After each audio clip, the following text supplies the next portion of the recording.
भाई करूया सुरू. हो.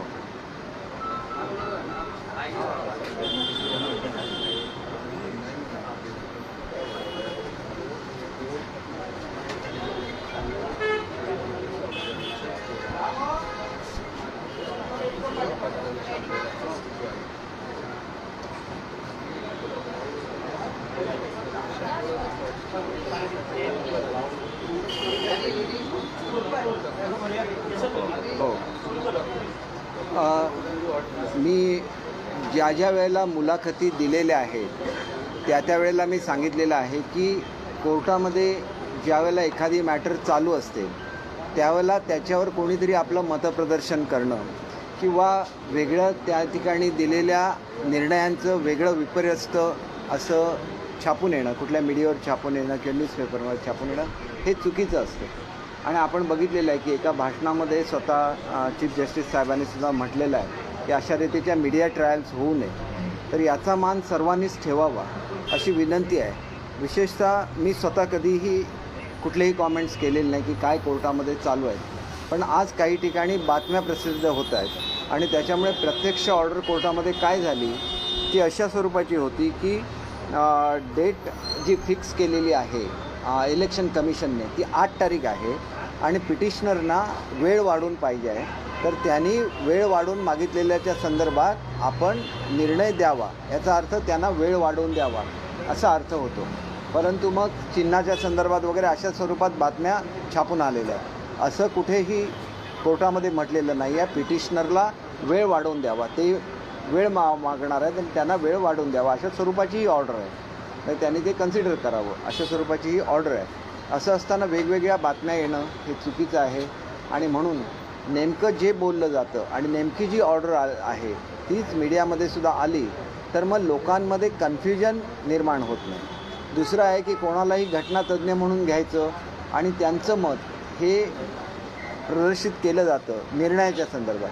तर असं सुद्धा करणं जर अवॉइड करता आलं तर ते चांगलं होईल असं मला स्वतःला वाटतं.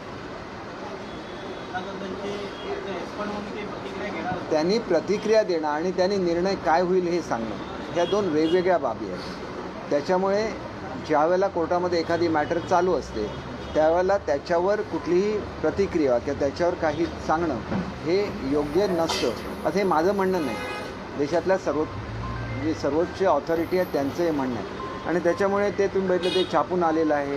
मीडिया टायर्ड होऊ नये असं त्यांनी म्हटलेलं आहे. तर महाराष्ट्रामध्ये एवढं तरी मी अपेक्षा करू शकतो की नेमकी जी ऑर्डर होती ही ऑर्डर जशीच्या तशी लोकांच्या समोर यावी एवढंच मी म्हटलं आणि मी काय म्हटलेलं नाही. जसं की मला या संदर्भात आणि काय बोलायचं नाही. आतापर्यंतचे तथ्य काय तुम्ही केस पूर्ण नाही केसच्याबद्दल मला काहीच म्हणायचं नाही आहे. इलेक्शन कमिशनच्या संदर्भात जे म्हटलेलं आहे ते एवढंच म्हटलेलं आहे की जे पिटिशनर आहेत आणि ते पिटिशनर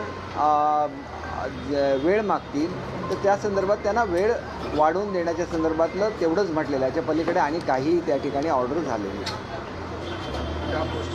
सर निवडणूक आयोगाची सुनावणी किंवा ते तुम्हाला जे सबमिशन द्यायचं होतं ते 8 तारीख ठरलेली होती. हो बरोबर आहे. हो. त्या संदर्भात नेमकं काय आक्षेप आहे? नाही त्यांचे पिटिशनरचं म्हणणं काय होतं म्हणजे त्यांचे जे वकील आहेत ते त्यांचं म्हणणं होतं की आम्ही आणि वेळ वाढवून मागणार आहे तर आम्हाला ती वेळ मागून मिळावी. तर त्याच्यात सांगितलं की ह्यांनी वेळ वाढवून मागितली तर त्यांना ती देण्यात यावी. म्हणजे असं थोडक्यात अर्थ आहे. कन्सिडरचा अर्थ काय होतो it is as good as order की त्यांना वेळ वाढवून द्यावी. ह्याच्यामध्ये काहीच नाही म्हणजे कन्क्लुझिव्ह काही नाही. त्यांना वेळ वाढवून द्यावा एवढंच आहे.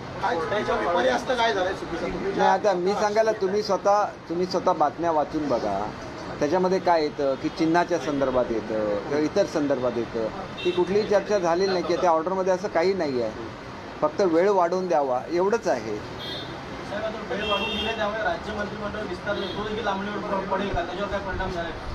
हे बघा या दोघांचा काहीही संबंध असेल असं मला स्वतःला वाटत नाही की असं कुठेही म्हटलेलं नाही आहे की मंत्रिमंडळाचा विस्तार करू नये वगैरे असं. मंत्रिमंडळाच्या विस्ताराची तारीख ही मुख्यमंत्री राज्यपाल महोदयांना कळवतील आणि त्यावेळेला तो होईल. हिंदी में जानना चाहेंगे कि आज जिस तरीके से खबर चल रही है कि राज्य सरकार को कहीं न कहीं कोर्ट से झटका मिला है और खासकर उन्होंने इलेक्शन कमीशन को बोला है कि अभी इस पर फैसला ना दे जब तक कोर्ट में मामला नहीं चले। क्या है पूरा मामला और आपकी तरफ से? देखिए, जो ऑर्डर है वो स्पेसिफिक है। ऑर्डर में क्या बोला गया है कि इलेक्शन कमीशन के पास एक जो पार्टी जहाँ पे आर्गुमेंट कर रही थी, उन्होंने बोला है कि उनको और समय चाहिए, तो वो समय मांगेंगे इलेक्शन कमीशन के पास, तो उनको पर्याप्त समय दिया जाए। इतना ही क्या है, उसके बारे में और कोई भी ऑर्डर नहीं हुआ है। तो मैं इतना ही बोलना चाहूँगा कि जब कोर्ट में कोई मैटर चल रहा होता है तो जैसे बोला गया है वैसे ही उसका न्यूज़ भी आना चाहिए, उस पर कोई कमेंट्स भी नहीं आने चाहिए। एक मान रहता है, सुप्रीम कोर्ट का मान रहता है, तो हर किसी को ये देखना चाहिए कि इस पर कोई कमेंट नहीं आए और जैसे भी बोला गया है कोर्ट में उसी तरह से उस न्यूज़ में भी वो आ जाए। इतना ही मेरा कहना है। और हमने कभी भी इसके बारे में डिस्कशन कभी नहीं किया है, मैंने खुद कभी भी कमेंट नहीं किया है, लेकिन आज जो कुछ न्यूज़ आ रही थी उसमें कुछ अलग से न्यूज़ आ रही थी, इसलिए मैंने एक्सप्लेनेशन किया कि खाली इलेक्शन कमीशन को बोला गया है कि ये जो पिटिशनर है वो आपके पास वक्त मांगेंगे तो उनको वो वक्त दिया जाए। एक और सवाल है कि जिस तरीके से आज शिवसेना के कुछ नेता डीजीपी से मिलने गए और उन्होंने कहा कि इस राज्य के भीतर पुलिस यंत्रणा का दुरुपयोग किया जा रहा है सरकार की तरफ से हमारे कार्यकर्ताओं पर एक्शन लेने के लिए और एफआईआर रजिस्टर की जा रही है। देखिए, हर किसी को टॉप अथॉरिटीज़ को मिलने का हक है और जो भी उनको लगे वो कहने का भी हक है, लेकिन ये वास्तवता है या नहीं उसका निर्णय उस अथॉरिटी को करना है और उस पर उनको निर्णय करना है। तो डेमोक्रेसी में कोई भी जाके मिल सकता है डीजी जो पुलिस के हाईएस्ट अथॉरिटी है उनसे, और अगर कुछ एक आध आदमी ऐसा हो कि जिसको गलती से पकड़ा गया होगा तो उसे भी जस्टिस मिलना चाहिए। ऐसे हम लोग नहीं बोलते कि 10 लोग अरेस्ट होते हैं तो 10 में से 10 ही उनका कनेक्शन है।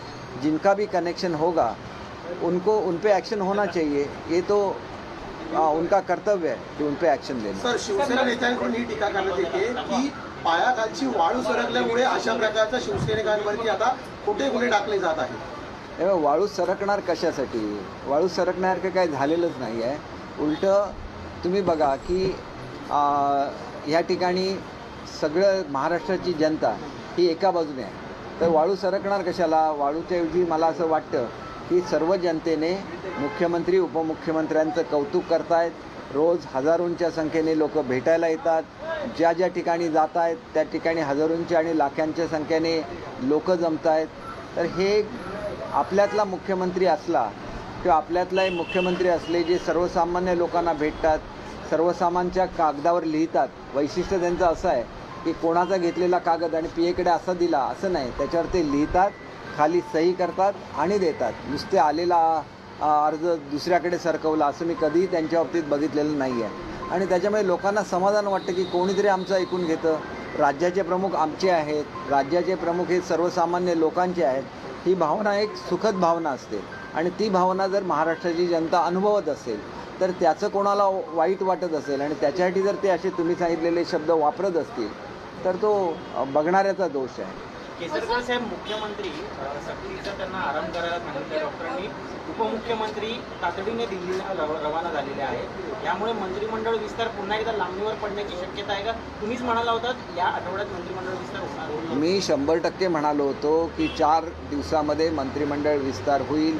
मला ज्याप्रमाणे वरिष्ठ सांगतात, मी प्रवक्ता आहे, मी काय निर्णय घेत नाही कुठल्या तारखेला मंत्रिमंडळ विस्तार व्हावा। ज्यावेळेला मला सांगण्यात आलं होतं की 4 दिवसामध्ये मंत्रिमंडळाचा विस्तार होईल, मी ती बातमी जशीच्या तशी आपल्याला सांगितलेली होती आणि त्याच्यानंतर 4 दिवसानंतर आपल्याला माहिती आहे की रविवार येत होता। आता काही कारणामुळे त्यांना एखाद दुसरा दिवस वाढवायला लागला, तर त्याच्यामध्ये चुकीचं काही नाही, तो त्यांचा अधिकार आहे। आणि त्याच्यामुळे मुख्यमंत्री महोदय ज्यावेळेला राज्यपाल महोदयांना कळवतील की आज विस्तार करायचा आहे त्यावेळेला तो विस्तार होईल आणि तो लवकरच होईल, याच्याबद्दल कुठल्याही मनात शंका बाळगू नका।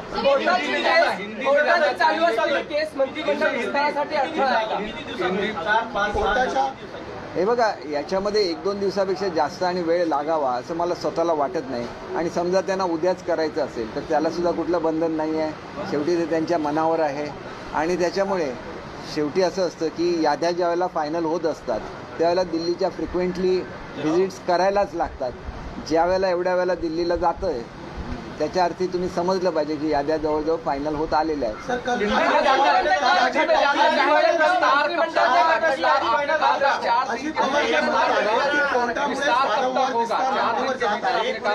कशा प्रकारे पाहता, कारण आज पुन्हा आता नवीन तारीख मिळालेली आहे त्यामुळे 4 दिवसात होणारा विस्तार पुन्हा लांबणीवर जाणार आहे. कारण काय सर? हे बघा, मी तुम्हाला विस्तार लांबणीवर जाणार आहे असंही म्हटलेलं नाही आहे किंवा विस्तार लवकर होणार असंही म्हटलेलं नाही आहे. हे सगळे तुमचे अंदाज आहेत आणि तुमच्या मीडियामध्ये असं येतं आहे की उद्या मंत्रिमंडळाचा विस्तार होणार आहे, तर तुमच्या बातम्या माझ्यापेक्षा जास्त ॲक्युरेट असतात. त्याच्यामुळे मी काय त्याच्यावर कॉमेंट करणार नाही. उद्या मी नाही म्हटलं आणि उद्याच झाला विस्तार तर तुम्ही म्हणणार की आम्ही तुमच्यापेक्षा जास्त आम्हाला माहिती आहे. तर तुम्हाला नेहमी जास्त माहिती असते. रखडण्यामागचं कारण काय आहे? कारण का महिनाभूमी जास्त झालं त्याचं कारण काय? अहो रखडला कुठे? मी तुम्हाला सांगू, साऊथमध्ये एका राज्यामध्ये एकच मुख्यमंत्री होते आणि आहेत आता सध्या सुद्धा ते मुख्यमंत्री आहेत त्या आणि त्यांचे राज्याचं उदाहरण 3 या राज्याला कशाला? कशाला काय दिलंच पाहिजे ना. तुम्ही असं एक गोष्ट लक्षात घ्या की असं प्रत्येक ठिकाणी चालू असतं की महिनाभर तर सर्वसाधारणपणे जातोच मुख्यमंत्री आणि उपमुख्यमंत्री नेमल्यानंतर आणि त्याच्यानंतरच विस्तार होत असतो. अनेक ठिकाणी हे झालेलं आहे. त्याच्यामुळे महाराष्ट्रामध्ये थोडंसं वेगळ्या पद्धतीने सगळ्यांना उत्सुकता आहे लवकरात लवकर सगळे मंत्रिमंडळ यावं म्हणून तुम्हाला तो वेळ जास्त वाटतोय. म्हणजे आपण ज्याला खूप आतुरतेने वाट बघत असतो त्याला एखादा दिवस सुद्धा मोठा वाटायला लागतो. विस्तार कब तक होगा सर? विस्तार कब तक होगा? विस्तार कब तक होगा? खासकर आपने कहा था कि 4 दिन के भीतर विस्तार होगा.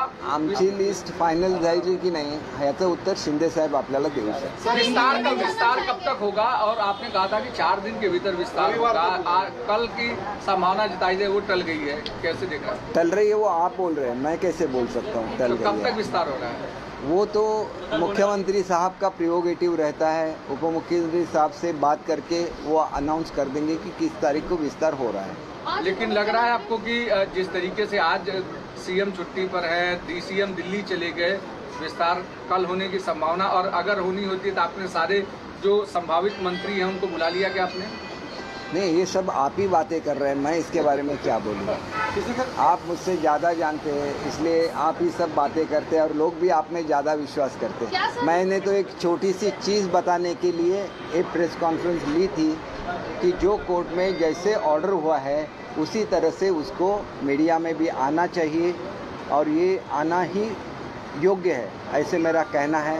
और उस तरह से ये ऑर्डर आप खुद चेक कर लीजिए कि क्या ऑर्डर थी और उसी तरह से आप उसको लाएंगे मीडिया में तो मैं आपका सबका बहुत आभारी रहूँगा. संजय राऊत यांना 8 ऑगस्टपर्यंत ईडी कोठडी वाढवून दिलेली आहे. त्याचबरोबर त्यांनी सांगितलेलं आहे की जे काही सुरू आहे सुनील राऊतचे राजकीय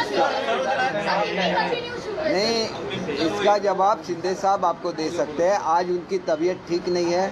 जब मैं उनको मिलने के लिए गया था तो डॉक्टर साहब उनको चेक कर रहे थे. इसका मतलब सचमुच ही उनकी तबीयत ठीक नहीं है. बहुत दिनों से वो सोए भी नहीं थे तो एक स्ट्रेस आ जाता है. आप बहुत अपने तबीयत को बहुत ये देते हैं तो उससे थोड़ा स्ट्रेस आ जाता है. तो उनको चेक कर रहे थे और आपने भी देखा हुआ है नासिक में गए तो 3-3 बजे तक लोग उनका इंतज़ार करते रहे.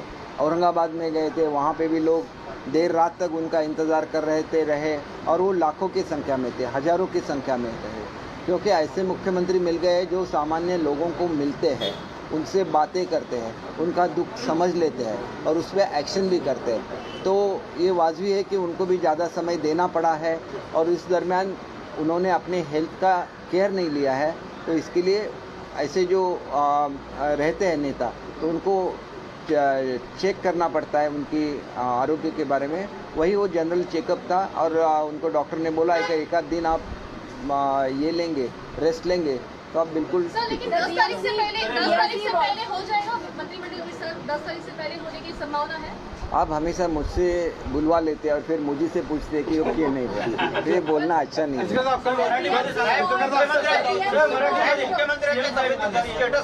CM साहेबांचे जनरल चेकअप चालू होता ज्यावेळेला मी गेलेलो होतो. ते आजारी नाही आहेत परंतु त्यांनी स्वतःला ओव्हरस्ट्रेन करून घेतलेलं आहे. कित्येक दिवस ते झोपलेले नाही आहेत. महाराष्ट्राच्या दौऱ्यावर ज्यावेळेला ते जातात त्यावेळेला 2-2, 3-3 वाजेपर्यंत लोक त्यांची वाट बघत रस्त्यावर थांबतात आणि मग त्या लोकांना तसंच सोडून जाणं त्यांना योग्य वाटत नाही. त्याच्यामुळे 3 वाजता एखाद्या ठिकाणी ते लोकांना भेटले आणि परत झोपायला गेले तरी ते 5-6 वाजता झोपायचं, परत 7 वाजता 1-2 तासाची झोप ही कोणालाही पुरेशी नसते. परंतु मुख्यमंत्री सातत्याने गेले 8 दिवस हे करतायत की अजिबात झोपत नाही आहेत. तर कुठेतरी त्यांनी आपल्या जर तब्येतीची काळजी घेतली तर ते लोकांची अधिक चांगली सेवा करू शकतील, असं माझं व्यक्तिगत मत आहे, जे मी त्यांना बोलून दाखवलं. सर, कल कैबिनेट की बैठक में एक बड़ा फैसला महाराष्ट्र विकास की आघाड़ी को और झटका लगा है.